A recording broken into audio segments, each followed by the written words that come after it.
लोक डोक्यावर घेऊन तुम्हाला नाचतील म्हणलं का तर आज त्या कर्जमाफीची नितांत गरज आमच्या शेतकऱ्याला आहे. आमचा शेतकरी जगण्यासाठी पैसे मागतोय. साहेब, आम्ही त्यांना दुसरी विनंती केली की पंजाब सारखं छोटंसं राज्य एका हेक्टरला 50,000 रुपयाची मदत जर करत असेल तर महाराष्ट्रासारख्या प्रगत राज्यानं त्या ठिकाणी शेतकऱ्याला मदत करायला हरकत काय.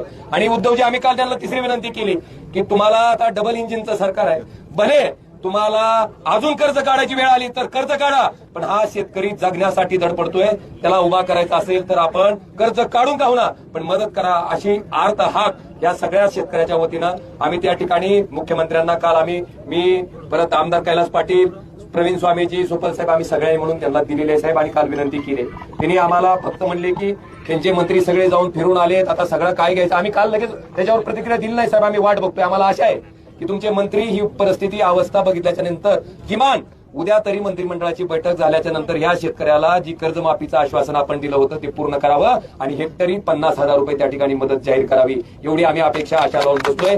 आता आदरणीय उद्धवजी, आज सकाळपासनं लातूर जिल्हा असेल, त्याच्यानंतर धाराशिव मधलं कळंब तालुका, त्याच्यानंतर आता इथं आपल्या सर्वांच्या व्यथा, आपल्या सर्वांच्या अडचणी ऐकून घेण्यासाठी आलेल्या आहेत. आणि साहेबांनी जिथं कोण हात करेल त्या प्रत्येक ठिकाणी थांबून प्रत्येक शेतकऱ्याचं म्हणणं अतिशय संवेदनशीलपणे त्या ठिकाणी ऐकून घेतलंय.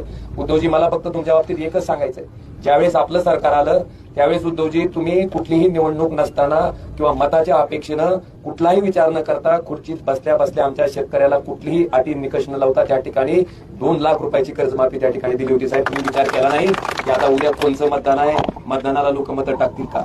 उद्धवजी, तुम्ही ज्या निस्वार्थ भावनेतनं त्या ठिकाणी कर्जमाफी केली होती, आज ह्या सरकार जरी कुणाचंही सरकार असलं तरी या सरकारकडनं सुद्धा आम्हाला त्याच अपेक्षा आहेत. आदरणीय उद्धवजी, आता